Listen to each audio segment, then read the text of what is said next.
Howdy, y'all, and welcome to the EEARSS podcast produced by Terrier TV. I'm Frank Robb.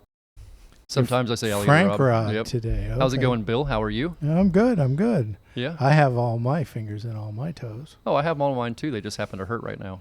Okay. We'll get into that in a second. Okay. Let me introduce our guest so Yes, he's let's do that. not left out of the conversation.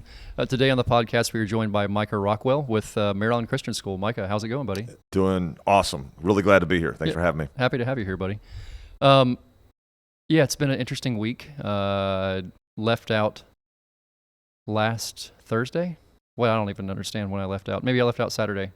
Yeah, I think I left out. Okay. Everything gets all messed up on the time change and the going back and forth, and Right. you know how it goes. Yeah, left out Saturday morning for Belize. We're down there until early this morning. Made it back early this morning. Awesome trip. Had a great time. We were down there catching crocodiles with the Crocodile Research Coalition. Helped them build a new enclosure for crocodiles that they come across because the setup they had before was not adequate for that. So we Okay. the biggest thing we found down there is it's always finding tools and finding the materials. Because it's not exactly easy to find that stuff in Central America. Right. I sure. mean, it's There's no Home Depots? there are some pretty cool hardware stores, but they have okay. things that you would not necessarily know what to do with. Right. So it was a matter of trying to find the correct materials to put the things together. And that, like, if you don't have power tools down there, they want a small fortune for a drill. So if you don't have one, you're figuring out some other way to do something without using a drill. Right. Yeah, because okay. like, man, I'm gonna pay $500 for a drill. Yeah, you'll see like $1,000 on something and be like, $1,000. Wait a second, it's Belize. I'm in Belize, so okay, it's half of that in American because it's exactly 2-to-1 ratio, so which is nice. You know, Argentina was 20-to-1. So you're kind of going, wait a second, what's it? It costs what? 230. Wait a second. Okay, let me break that. At least here it has a very natural repetition to it. But yeah, it was cool. We got a lot of stuff done. We ended up catching some crocs at a Catholic school, a Catholic college down there. They were wandering the campus. So Were they freshmen or? No, they were wandering around the campus back and forth, and they have these like elevated concrete areas. The whole place is very strange. It's that area out there in Belize City where we spent the last couple days is very tidal, and with the moon down there, the moon was almost full, so the tide was way up, and all these areas that during the day you're at that are perfectly dry, at nighttime they're all underwater. And wow, they have these okay. concrete structures throughout the school that these crocs are living underneath. So it's very, very interesting. Yeah, it was a fun time. We were able to catch one of the crocs there with the kids at the school and let them help us put a pit tag in it and kind of watch us do the work and kind of work them through a whole biological workup, which was really neat. That's awesome. And then watch us go turn it loose too, which is pretty neat. Oh, cool. Pretty cool stuff. But anyhow, what about you, Bill? How's your week been going? My week's been fine. It's a rivalry week. That's true. Always have trouble saying that. Do they have a trophy, and what is it called? Yeah. Oh, there was a big article in the Florida Today about it. Today, it's called the Hudson Trophy. Oh, did it used to be called something else? No. It's been called the Hudson Trophy since 1972, the first time it happened. Named after the guy who owned the Advocate, the Star Advocate. Really? Yeah. He was the basically the big journalist in Titusville, and so they named it after him. But they're coming up. They're coming up on 50 years, and they're coming up on the thing's filling up. Okay. So there's talk about, well, what are we going to do? How are we going to, do we replace it? Do we retire? If we retire that one, where does it go? Who gets it? So there's a bunch of questions. Is it the last person who wins it that gets it? I don't know. There's a bunch of questions. We have been here longer than astronauts, all I'm saying. That is true. They probably beat us a lot more. They won it more. Yeah, I would say they probably beat us a lot more times. Absolutely. This year will be an exception to that. But sorry, astronaut. right now we have the Hudson Trophy because we won it last year. Yeah, we won last year, which is the first time in quite a while, right? Coach Lawrence won one. Did he? So that's in the last 10 years, and then we have to go back to Bobby Guthrie in 2006, and Mohamed Idris was our running back then. And after that, it's was before I started here. So it's been a minute. It's been a while. They've successfully kicked our butts for a long time. Oh, a long time. They've had a lot of very good football teams on that side. Yep. Yep. Nothing wrong with that. It's a true story. Yeah. Yeah. This year we've flipped the script. Yeah, it should be. So we'll see. We'll time see. will You tell. got to play the game. Time will tell. Play the game. All right, Micah, you ready to get into this conversation? Sure. All right. So I've known you now for, I'm trying to think, dear Lord, 13, 14 years? Around there, I believe. Something like that. So it's been a minute. We met at church together. That's right. You have had a pretty interesting background to what you do now, as we see up there on the TV. You're at Merritt Island Christian School and the athletic director there. Tell us a little bit about your journey getting to that spot. Wow. So to make it a long story short, I started off going to school to be a teacher.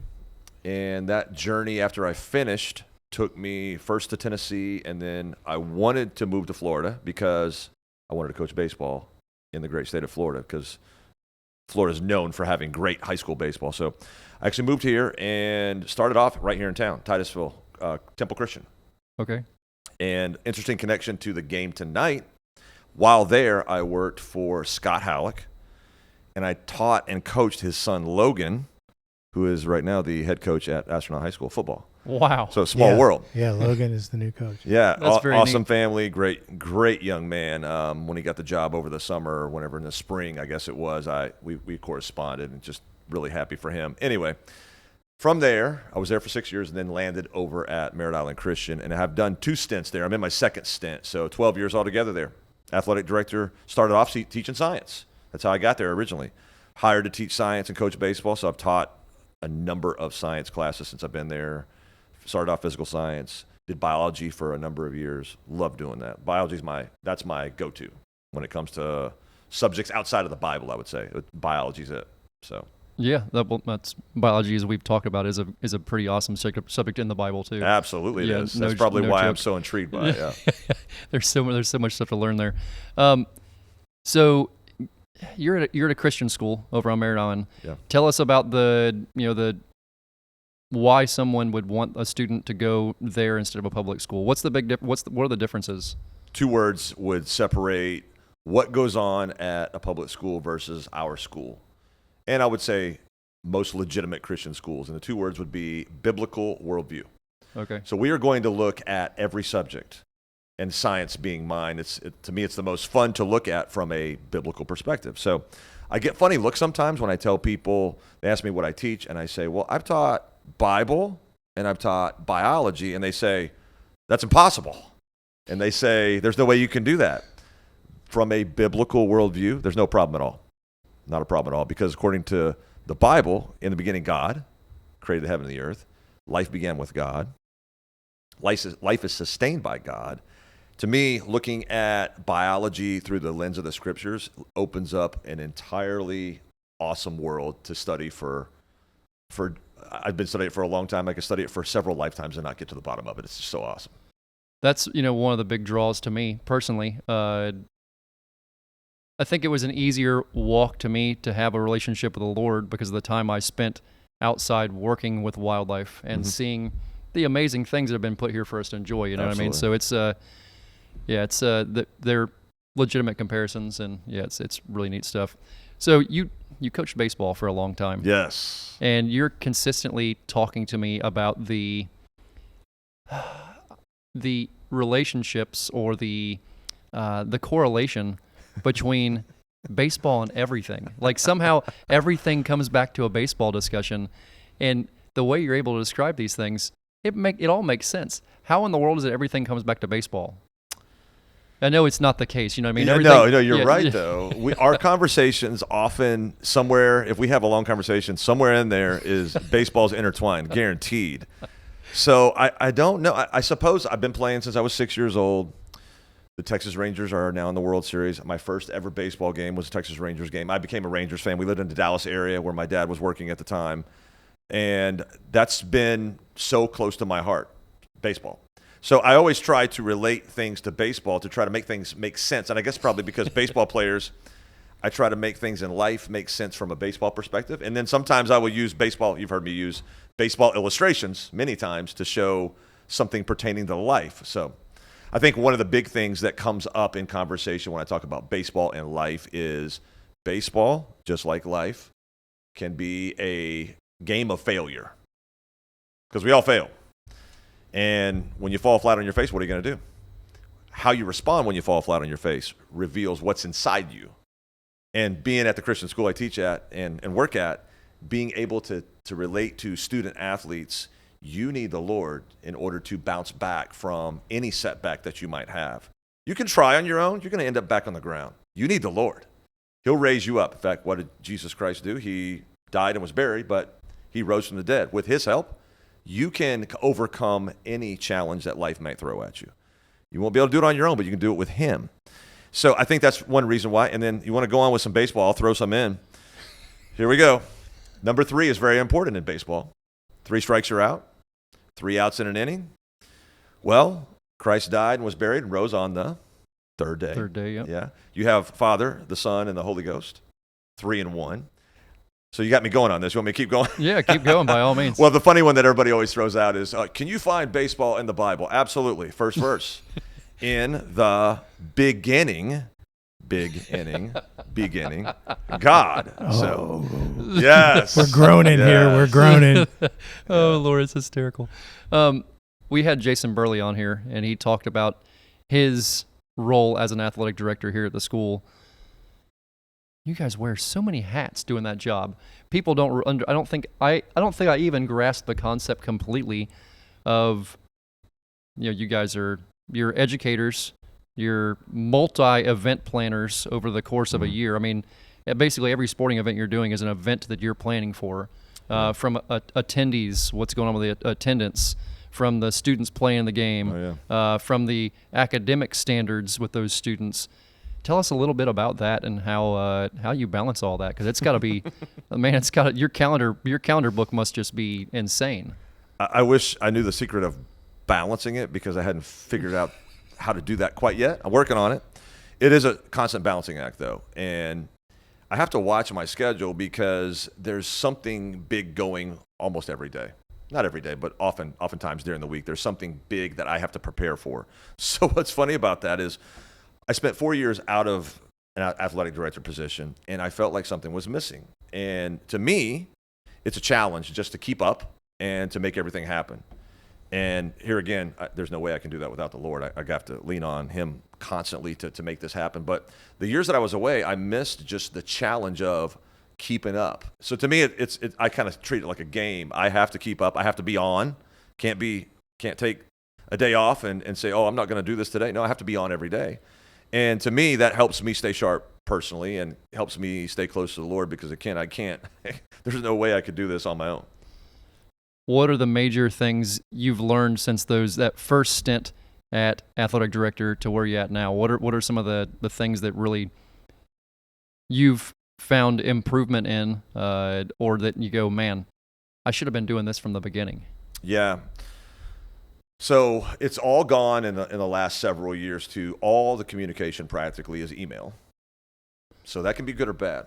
So a little trick, I was relating this to a younger athletic director here not too long ago. I said, here's a trick. Every email that you read that you must respond to, start typing and then save it as a draft. If you can't complete it then, you got to make sure you finish that thing. So what I spend usually in the evening, I will spend time going through my drafts. Okay, what must I take care of today? What is time sensitive that must be taken care of today? And I'll finish that draft and send it. And then so other things you can kind of leave hanging, so you prioritize. So I think probably the biggest thing is learning how to prioritize. And I'm not a pro, but I've learned a few little tips along the way that have helped, and I'm sure there's more to come. But little things like that have helped me just make sure that I stay on track. Another thing is, anytime a game is scheduled, I have to immediately, this is just me, I have to immediately put that on my master sports calendar, or else who knows whether it will ever end up there. So there's certain things that are just time sensitive. So prioritize and then execute the things that require the most sense of urgency. Just take care of it then. Other things, you always have a list as an athletic director of things you must do. And some of those things must be knocked out. Other things can wait. So it's constantly prioritizing and then knocking out those things that must be done and then leaving the other things for the next day. And then you take care of them whenever they become time sensitive. Was it hard for you to take a step back from coaching to athletic directing? Yeah, but I didn't do that for very long because now I've moved over into the softball world. So I've only been, I guess, maybe a couple of years where I did not coach something, one or 2 years. And to be honest, I enjoy the coaching aspect because that is my personal connection with the students. And if I'm just sitting back and I'm watching everything, I miss that one-on-one interaction and with a team. And there's something beautiful about being able to work with a team and then deal with each team member individually. There's something that I really love about that. So I love starting off a season with a like it's like a just raw clay, and you take it and you mold it, and by the time the end of the season's come around, you watch the whole thing come together, and you watch them finally get they finally get the plan you're putting together, understand why you're doing things the way you are, and then at some point you see it every season. You see a light come on, and they all go, "That's the reason we've been doing that the entire time." Yeah, for sure. Yeah, that's good. Do you guys both see that in the teaching world? I'm sure that's a thing. That's a thing in the classroom too, right? Oh yeah. And one of the things I have is my subject matter. I get kids for like 2-3 years straight, and it's great. I mean, because you see them grow, and you see them understand, and you see them mature. Yeah. You know, there's a big difference from a kid who starts off as a freshman and gets to a senior. I mean, it's just. They have to grow up. Absolutely. And it's an interesting process. It's nice to see because you and then you remind them. Remember what you used to be like? That's right. You say your school goes from all the way to the beginning, all the way to the end too, right? You actually have VPK all the way up to 12th grade. Yes. Oh, wow. Yeah. That is crazy. That's a lot of different ages in one place. It is, but one of the most coveted awards that a student could earn is when they graduate. There's a special medal that they get when we have our award ceremony.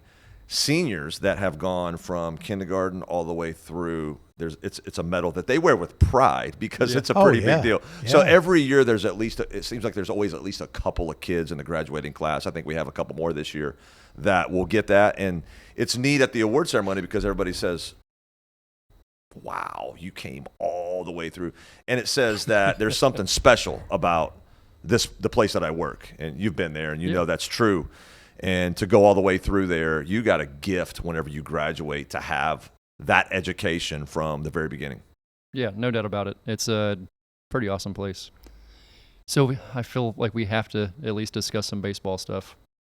There you go. Okay. So I know you're a Rangers fan. Yes. And man, it's so crazy this season. Everybody thought the Orioles would be there. Yeah. Real young, very talented team. There were a few teams like that people saw. I mean, the Cubs put together a pretty amazing team. I thought the Rays were going to be there. A lot of people thought the Rays were going to be there too. Yep. I know the Cubs put together an amazing team. I'm not really sure what fell with them. Maybe it was probably pitching is what eventually failed them. What is it about this Rangers team that's gonna finish? Are they gonna finish it out? They better, Frank. So what is the big thing behind this team that's driving them? You think? Well, I'll tell you personally. For me, this is their third appearance in the World Series. So there's that number 3 again. I think the third one might be it. Well, I'm hoping that it is. How many games in the playoffs? They won so many games in a row. They went straight, through the first I believe. two series and didn't lose a game. That's right. They Really? won 7 Oh straight. yeah, didn't lose a game. And then when they got in this last series, I think they lost 2 in a row, right? Well, actually lost 3 because they were up 2-0, lost 3, all at home. Wow. And then go on the road to win the final 2. Right. It's pretty extraordinary. So at some point, on a run like that, you're going to have a lull. I mean, Exactly. if you put everything you have out for that long, that's one of the.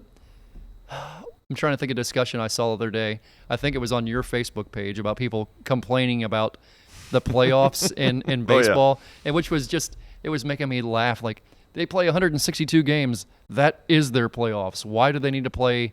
Why does there need to be a playoffs in baseball? And I'm thinking, that's not. Wait a second. Why would you not have playoffs? Yeah, it's not the way championships work. Yeah, it's not. Gotta finish it. No championship anywhere in the world works that way. That's right. I mean, I can't think of a single championship anywhere. Soccer, soccer leagues have a point system where they get to a place and have a playoff. Right. And they might have cups or different bowls, during the season. but there's always a playoff because that's what, I mean, baseball specifically, there's a October for a reason. I mean, there is a Mr. October. That's a title you want. Right. Well, the whole idea is to be able to get to the end of it and be playing at a level where you can win. Absolutely. Yeah, it's like we were talking about before. You're always building, right? Right. Good teams get good toward the end of the year. That's the your reason they goal. go on runs. That's your goal. Yeah. It's the reason you work those 162 games because it's a very detailed game. It's a very every time I think I understand baseball, I realize I don't understand baseball at all. Oh, there's so many weird different that way. elements to it. Yeah, so I mean, many different. I never understand when a coach decides to steal a base or you see in baseball, what's with all the signs? Why is it got to be a secret? Why does it need to be a secret? Can't let the other team know what you're up to. You don't want the pitcher to know that you're going to steal, That's right. because then they throw a different pitch. That's right. And so, what do you think now about the whole the signals being sent from the catcher to the pitcher in their hats? Yeah. So I'm a purist. However, I had no choice over the last few years with so many of these changes. Yeah. Some of them I'm still not crazy about, but some of them I have embraced. For instance, the number of times you can throw to first to try to hold a runner on. Oh, see, I didn't know that had changed. That is Oh, yeah. limited. The pitch clock is a beautiful thing. I didn't know how I would like that, but it speeds the game along, and you keep away from these 4-hour games. Being So I at the think that's game, good. yeah, being at the games, which I've been at several there in Chicago beforehand and several afterwards. It is day and night difference. Oh yeah. Because a bunch of the same guys get off the thing and play with It's their gloves. no and- hurry at all. Yeah. And now it's man, you don't see violations of it either. I mean, rarely lot. do you see a Yeah. violation of it. People Well, know it's time to play a game, so you And the better play reason it. is because it's costly. Yeah, Exactly. It costs if Yeah. you're going to, you get a strike. yeah, it's sped the game up by I'd say an hour. I would say you're right. Yeah, it's pretty amazing. But Yeah. baseball. Yeah, I've told both of you guys this before, but I was always a fan of the Expos when they used to practice in Cocoa.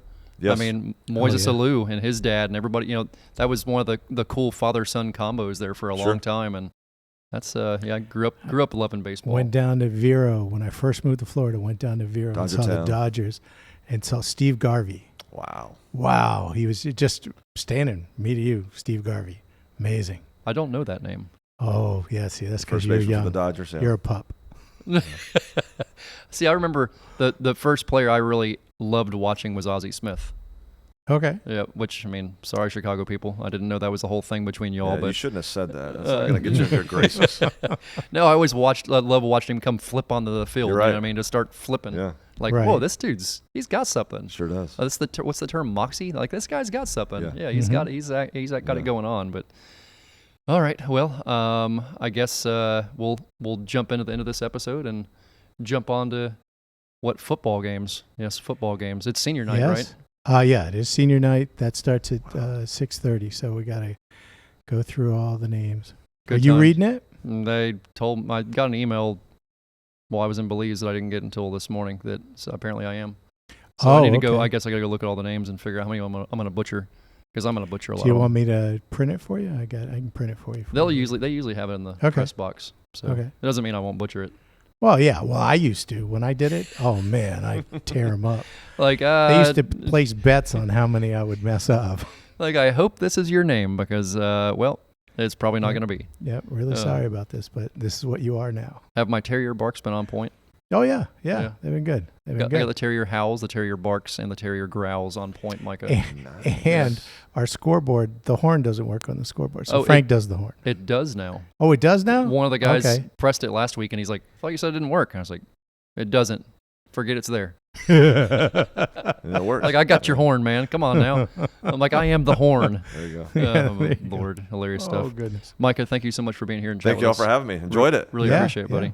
Bill, Yes, sir. until next week. Okay. Yep. Right. Until next week. All right. Absolutely. Sounds good. Thank you all for tuning in.